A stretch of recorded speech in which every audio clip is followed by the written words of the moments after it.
Hello दोस्तों, नमस्कार। स्वागत है आपका Rajasthan GK with Vishnu YouTube channel के अंदर। तो आइए आज हम पढ़ रहे हैं राणा कुंभा को, जो कि राजस्थान के इतिहास में यानी मेवाड़ के इतिहास में एक अपना महत्वपूर्ण स्थान रखता है। इनसे संबंधित में अपने एग्जाम में बहुत ज़्यादा प्रश्न आते हैं, तो उस दशा में आज हम इसके ऊपर एक वीडियो बना करके लेके आए हैं। तो देखिए, आज हम इसकी शुरुआत करने जा रहे हैं। तो सबसे पहली बात है कि भाई राणा कुंभा है, तो राणा कुंभा के पिताजी कौन थे। सबसे पहली बात यहाँ से अपन शुरुआत करनी होती है कि भाई इसके सबसे पहले इसके पिताजी कौन थे, तो वो थे राणा मुगल। राणा मुगल जो है कुछ व्यक्तियों के द्वारा मार दिया गया था, तो उसका कार्यकाल ज़्यादा दिन रहा नहीं था। और इनकी माता है, उनका नाम था सौभाग्य देवी, और इनका जन्म जो होता है 1423 में होता है, और मात्र 10 वर्ष की आयु के अंदर ये जो है शासक बन जाते हैं। मात्र 10 वर्ष की आयु में शासक बनने के बाद इनके जो है संरक्षक के तौर पर रणमल राठौड़ को यहाँ पर लगा दिया जाता है, जिसका नाम होता है रणमल राठौड़। ये व्यक्ति है जिसको यहाँ पर एज ए संरक्षक लगा देते हैं। अब ये व्यक्ति यहाँ पर रणमल राठौड़ जो है, इसने क्या किया कि राणा मुगल था, इसके संरक्षक के रूप में काम किया, और इसने मारवाड़ के अंदर और मेवाड़ में दोनों जगह अपना सर्वे सर्वा बहुत अच्छी तरीके से अपना प्रभुत्व जो है जमा लिया था। यानी रणमल राठौड़ ने जो मेवाड़ है, मेवाड़ के अंदर जितना भी क्षेत्र था उन सारी जगहों पर सारे बड़े पदों पर अपने मारवाड़ी जो सरदार थे उनको लगा दिया, जिससे क्या है मेवाड़ के सरदारों में भी तो उसके लिए रोष था। तो बात यह है कि अब जब ये जो अपना राणा कुंभा है, जब ये बना था शासक, तो शासक बनते ही सबसे पहले इसके पास जो मेन रूप से समस्याएं इसको दिख रही थी कि सबसे पहली बात तो इसके पिताजी की जिन लोगों ने मृत्यु की थी वो व्यक्ति थे चाचा मेरा और महबा पवार। इन लोगों ने इसके पिताजी की मृत्यु कर दी थी। और एक व्यक्ति था रणमल राठौड़ के बढ़ रहे प्रभाव को समाप्त करना, यानी कि इसका जो प्रभाव था मेवाड़ और मारवाड़ दोनों में समान रूप से बढ़ रहा था। तो जो है राणा कुंभा का क्षेत्र कौन सा था, मेवाड़। तो मेवाड़ के अंदर इसके जो जितना भी प्रभाव क्षेत्र इसका बढ़ रहा था उसको समाप्त करने के लिए इसने प्रण लिया था। ठीक है, तो इसने सबसे पहले क्या किया कि सबसे पहले इसने चाचा व मेरा को मारने का प्लान बनाया। उस दशा में इसने क्या किया कि ये बहुत बड़ा राजनीतिज्ञ भी था, बहुत बड़ा पॉलिटिशियन था। इस व्यक्ति ने क्या किया कि सबसे पहले तो मारवाड़ से रणमल राठौड़ को बुलाता है कि भाई ऐसा कर कि अपने यहाँ पे आ, मेरे को ये व्यक्ति है, इनको मारना है। तो उस दशा में उसने क्या किया कि चाचा महबा पवार को, चाचा मेरा महबा पवार, इन लोगों को मारने के लिए उसने रणमल राठौड़ को बुलाया, और बुलाने के बाद इनके ऊपर आक्रमण कर दिया। और आज उस आक्रमण के अंदर चाचा व मेरा की तो मृत्यु हो जाती है, और महबा पवार जो है भाग करके ये चला जाता है मालवा के अंदर, और मालवा में ये जाता है महमूद खिलजी के पास। ये चला जाता है महमूद खिलजी के पास ये जाता है, और वहां जाकर ये उनसे मिल जाता है। अब राणा कुंभा है, इनके पीछे भागता वहां पहुंच जाता है, और महमूद खिलजी से बोलता है कि आप, ये मेरा दुश्मन है, आप ये इसको मेरे लिए दो। तो महमूद खिलजी बोलता है कि हम शरण में आए हुए किसी व्यक्ति को हम उसके दुश्मन को नहीं दे सकते। तो होता क्या है, फिर जब इनके बीच ज्यादा बातचीत होती है तो होता क्या है, इनके बीच में फिर लड़ाई होती है। जब इनके बीच में लड़ाई होती है तो वो होती है सारंगपुर नामक स्थान पर, जिसको बोलते हैं अपन सारंगपुर का युद्ध, जो कि होता है 1437 के अंदर। ठीक है, जो कि होता है 1437 के अंदर ये युद्ध होता है। अब बात यह है कि इनके द्वारा जो जितने प्रकार की चीजें होती हैं उनको मैं एक एज ट्रिक के तरीके समझ लो। तो देखो, ये होता है सारंगपुर का युद्ध, और इसमें ये होता है महमूद खिलजी और राणा कुंभा के मध्य। तो इसमें दोनों के बीच में लड़ाई होती है, और इसमें राणा कुंभा की विजय होती है। राणा कुंभा क्या करता है, इसकी जो सारंगपुर युद्ध है, इसकी विजय को चिरकाल तक जीवित रखने के लिए उसने इसकी याद में चित्तौड़गढ़ में एक विजय स्तंभ बनवाया था, जो कि बहुत शानदार था, जिसको उसने 1440 से 1448 के मध्य बनवा दिया था, जिसको आज के समय में अपन लोग इसको विष्णु ध्वज भी कहते हैं। उसको उसमें बहुत ज्यादा मूर्ति होने के कारण उसको मूर्तियों का अजयाब घर भी कहते हैं, और उसको भारतीय मूर्ति कला का, भारतीय मूर्ति कला का विश्वकोश भी बोलते हैं उसको। और इसके बारे में एक लेखक है अपने colonel James Tod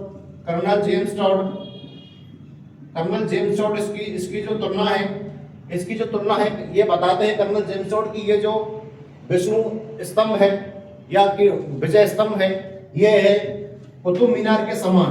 colonel James Tod कहता है कि ये जो बिल्डिंग है कुतुब मीनार के समान है, यानी कि इस सब ऐसा सीधा क्वेश्चन आता है कि कुतुब मीनार के समान इस इमारत को किसने बताया था, तो वो बताया था कर्नल जेम्स टॉड ने। और इसके बाद जो अगली बात आती है, एक लेखक और था जिसका नाम था फर्ग्यूसन, उसने बताया कि ये रोम के टार्जन के समान है, यानी इसकी तुलना रोम के टार्जन से की थी। और इसके बारे में एक दो बात और होती है कि भाई इसके ऊपर इसका जो पुनर्निर्माण भी हुआ था इसका, यानी थोड़ी क्षतिग्रस्त हो गई थी, और ये क्षतिग्रस्त हुई थी ये बिजली गिरने से ये क्षतिग्रस्त हुई थी। तो महाराणा स्वरूप सेन के टाइम की बात है, उस टाइम में राणा स्वरूप सेन के टाइम पे इस पर बिजली गिर गई थी और राणा स्वरूप सेन ने इसका पुनर्निर्माण करवाया था। और इसके ऊपर एक बात और है कि इसके ऊपर डाक टिकट भी जारी किया गया था, वो किया गया था अपने 15 अगस्त 1949 को इसके ऊपर डाक टिकट जारी किया गया था। ठीक है, डाक टिकट जारी किया गया था। और इसके अलावा एक बात और है, ये वर्तमान में राजस्थान पुलिस के प्रतीक चिन्ह के रूप में भी इसका प्रयोग करते हैं, यानी इस तरीके की जानकारी है। और इसका निर्माण जो है किसने करवाया था, राणा कुंभा ने। और इसका निर्माण जो करवाया था वो करवाया था मालवा विजय के उपलक्ष्य में। इनमें से एग्जाम में सीधा क्वेश्चन आता है कि विजय स्तंभ का निर्माण किसने करवाया था और किस विजय के उपलक्ष्य में करवाया था।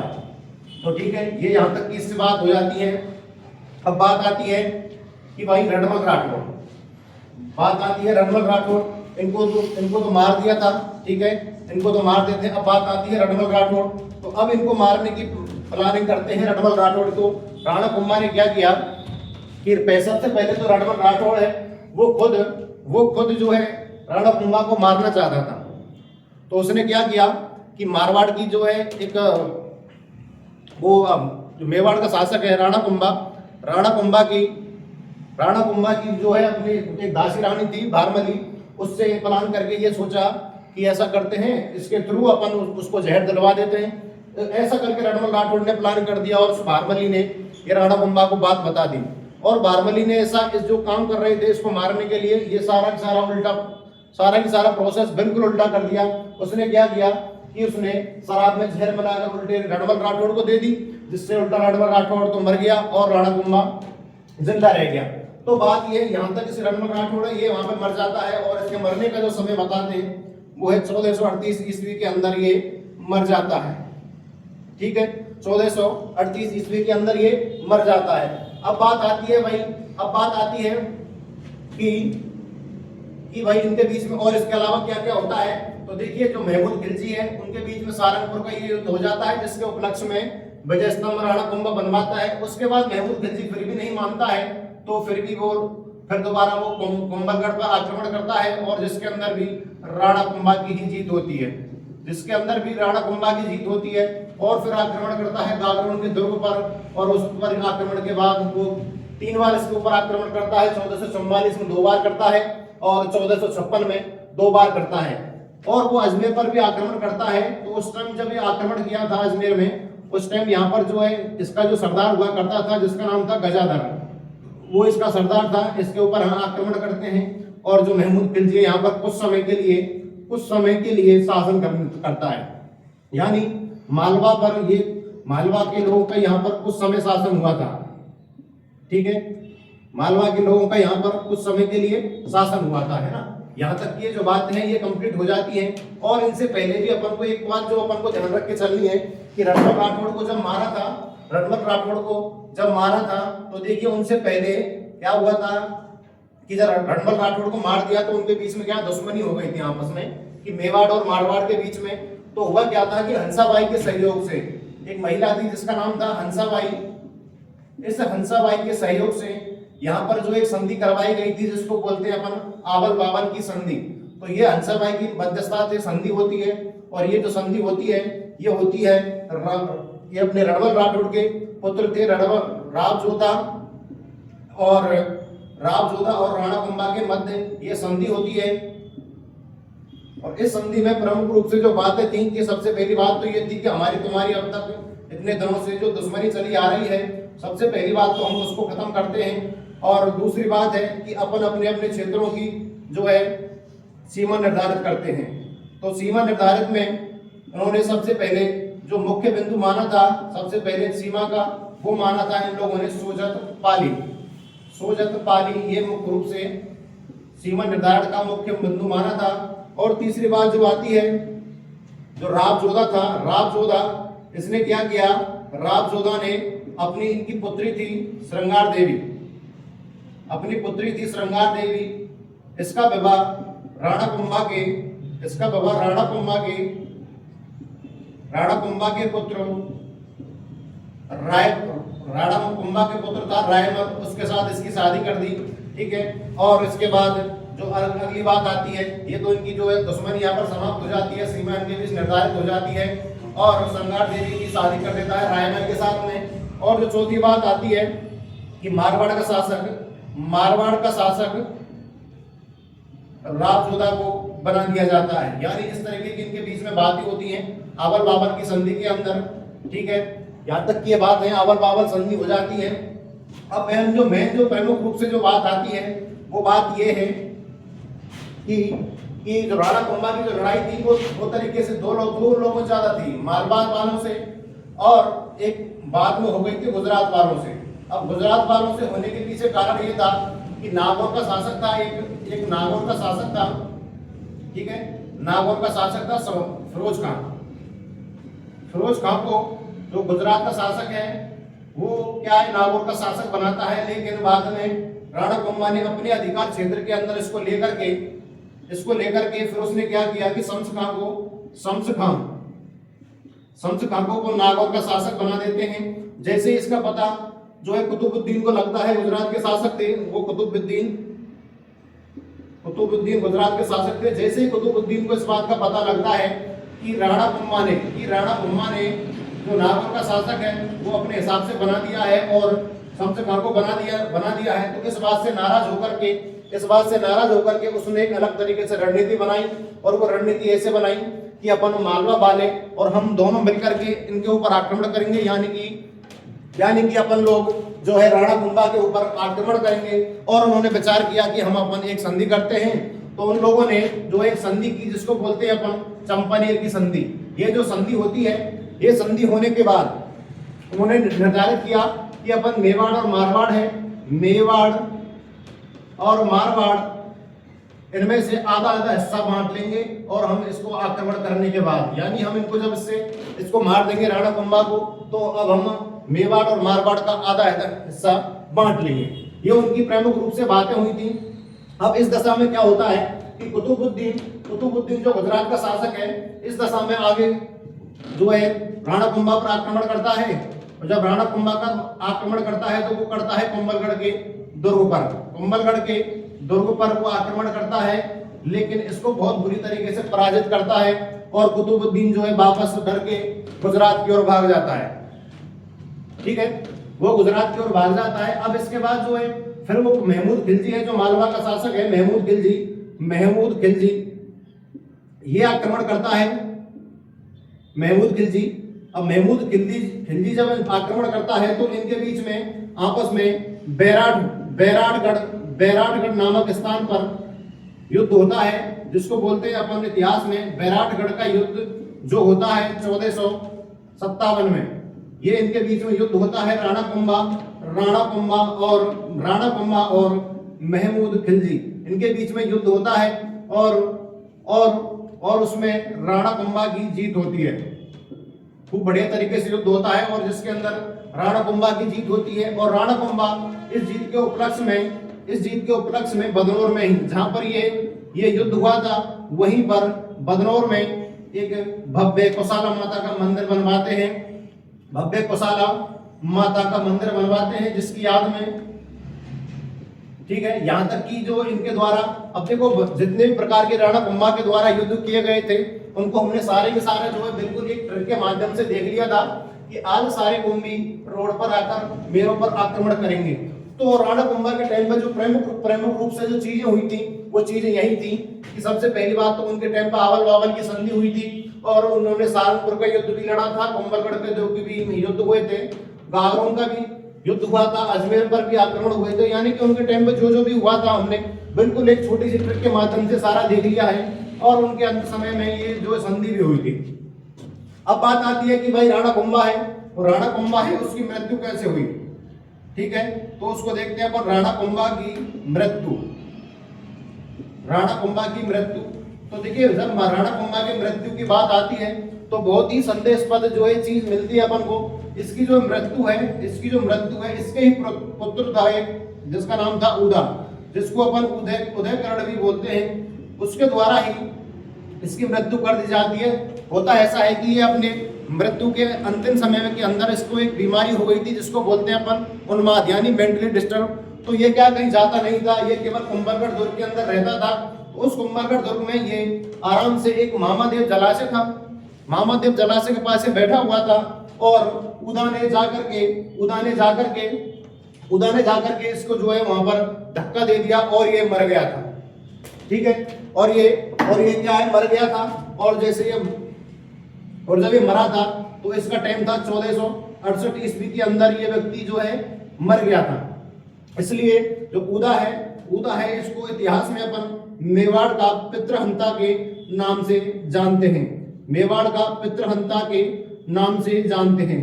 यानी कि एसटीसी वालों के लिए क्वेश्चन सीधा आ जाता है कि मेवाड़ के पितृहंता के रूप में किसको जाना जाता है, तो वो जाना जाता है राणा उदयकर्ण को, यानी राणा उदा को इस तरीके से जानते हैं। यानी कि तो दोस्तों अब तक तो हमने देख लिया था कि उसने क्या क्या किया था, क्या क्या नहीं किया था। अब उसके बाद जो हम देखने वाले हैं वो ये देखने वाले हैं कि जो मेवाड़ के कुंभा है, राणा कुंभा की जो सांस्कृतिक उपलब्धियां हैं, राणा कुंभा की सांस्कृतिक उपलब्धि अब अपन लोग जो है इनको देखने वाले हैं। तो इन सांस्कृतिक उपलब्धि का मतलब ये होता है कि राणा का किन किन चीजों में इंटरेस्ट था, वो क्या क्या करता था, क्या क्या नहीं करता था। वो संगीत भी गाता था, अच्छा मतलब क्या है कि दुर्गों को बनाने वाला था। इस प्रकार उनके द्वारा कई सारी चीजें की गई थी। तो अब हम अपन लोग जो है उनको देख रहे हैं।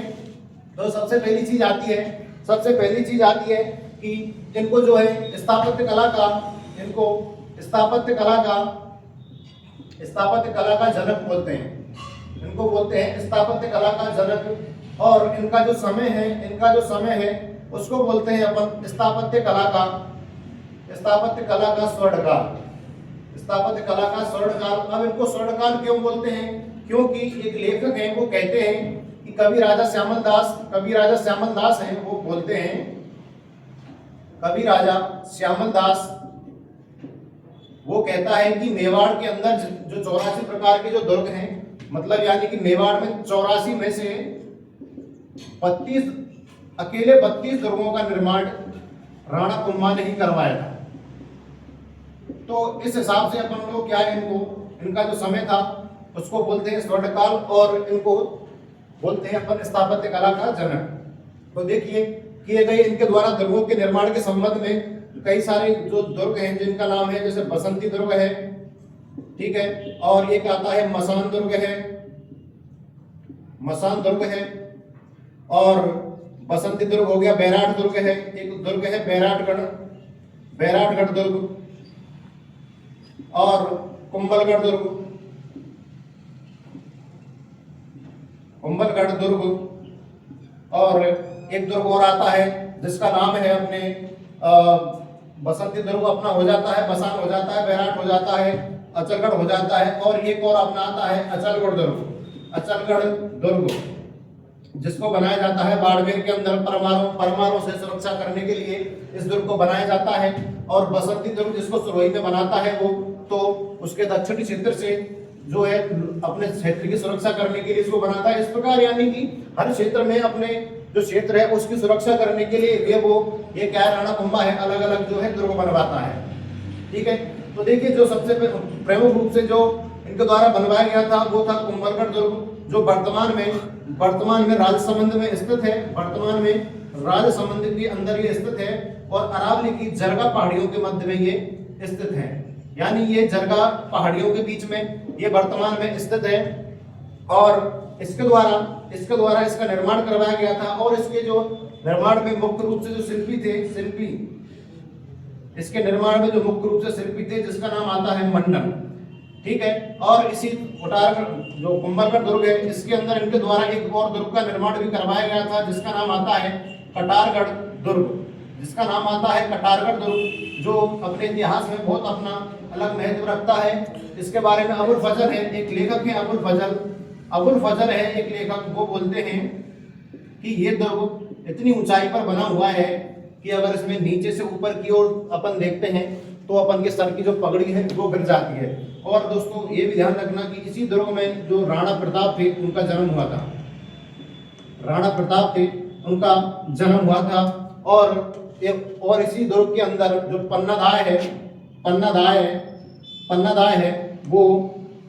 है जो उदय सिंह को यहाँ से बनवीर से बचा करके लेके गई थी, वो इसी दुर्ग के अंदर जो सारी चीजें वो होती हैं, ठीक है।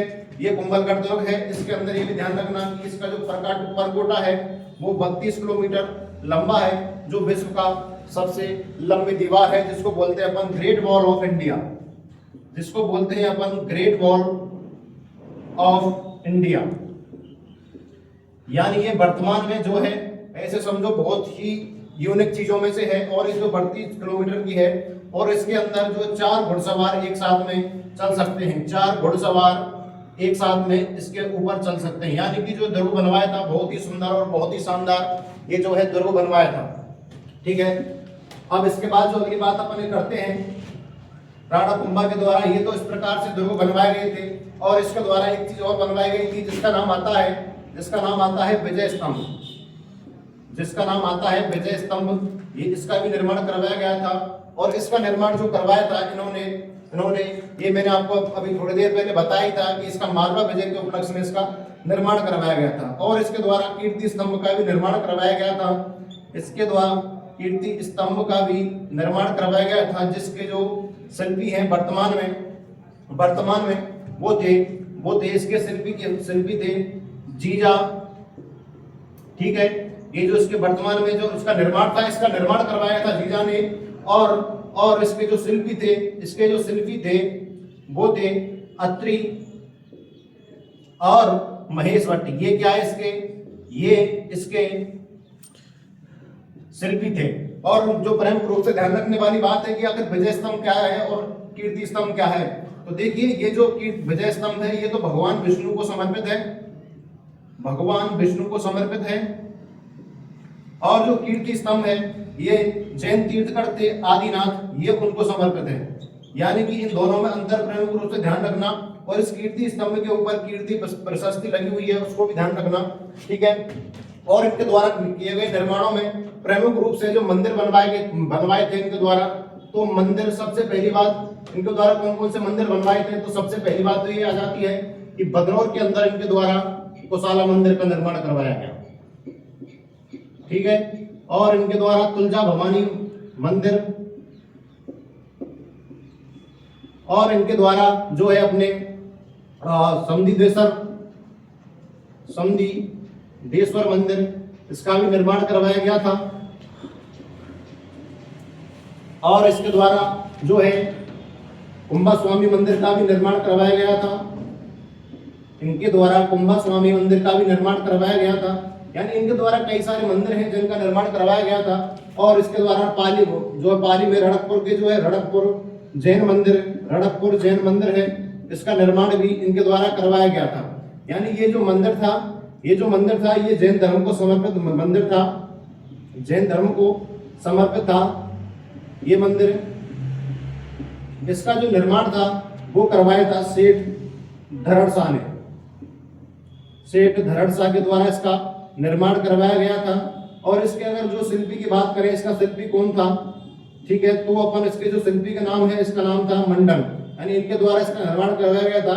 और इसके बारे में अपन जो है ज्यादातर जो है कला एवं संस्कृति जब हम पढ़ेंगे तो उसके अंदर अपन इनकी बातें और ज्यादा कर लेंगे, ठीक है। अब इसके बाद आती है कि ये अच्छा खासा क्या है, ये अच्छा खासा क्या था कि लिखने वाला भी था तो, और अपने दरबार के अंदर विद्वानों को जो जगह देने वाला भी इंसान था। तो इनके द्वारा क्या है कई प्रकार के ग्रंथ थे वो लिखे गए थे। तो इनके द्वारा लिखे गए प्रमुख ग्रंथ, इनके द्वारा लिखे गए प्रमुख ग्रंथ में जब बात करते हैं तो सबसे पहला आता है हमारा संगीत मीमांसा। संगीत मीमांसा, संगीत रत्नाकर, संगीत रत्नाकर और संगीत राज और सूड प्रबंध, सूड प्रबंध, कामराज रतिसार, यानी उनके द्वारा कई प्रकार के जो है ग्रंथ उनके द्वारा लिखे गए थे। और इनके दरबार में एक और लेखक हुआ करता था जिसका नाम था कान्हा व्यास, जिसका नाम था कान्हा व्यास। ठीक है, तो देखिए इसके द्वारा क्या है, महाराणा कुंभा के द्वारा एक ग्रंथ था जिसका नाम था एकलिंग महात्म्य, एकलिंग महात्म्य। ये क्या है, ग्रंथ था। इस ग्रंथ का निर्माण जो है, इसके दो भाग हैं, उसमें से एक भाग तो क्या है कि राणा कुंभा ने लिखा था, और जो दूसरा भाग है इनके दरबार में जो कवि थे कान्हा व्यास, इनके द्वारा ये लिखा गया था। और दोस्तों और जो इनकी बात करते हैं कि इनके जो है गुरु कौन थे, तो वो इनके गुरु थे हीरानंद। और इनके बारे में, इनकी बहन के बारे में भी एक बात कहा जाए, इनकी जो एक पुत्री है जिसका नाम था रमाबाई, उनको इतिहास में बागेश्वरी के नाम के अपन नाम से उनको जानते हैं। वो अपने इतिहास में बहुत अपना महत्व रखती है, क्योंकि उनके द्वारा वो जो संगीत में है वो रुचि है, वो बहुत अच्छी खासी रखती थी। तो यानी कि इनके द्वारा जो किए गए कार्यों के अंदर जो हमने देखा था, इनको दोस्तों ध्यान रखना बहुत ज्यादा जरूरी है, क्योंकि क्वेश्चन जो है प्रमुख ग्रंथों में यहाँ से डायरेक्ट क्वेश्चन उठाता है और मंदिरों के बारे में वो डायरेक्ट पूछता है, और ये जो चीजें हैं ये इनको तो पूछता लगातार वो आ ही रहा है। तो यानी कि इस प्रकार हमारी जो है राणा कुंभा से संबंधित जो हमारी बातचीत है वो सारी की सारी यही खत्म होती है, क्योंकि अब इनसे संबंधित जितने प्रकार के प्रश्न बन रहे हैं आप उनको एक बार रिवाइज करके देख लेना। तब तक के लिए धन्यवाद, थैंक यू।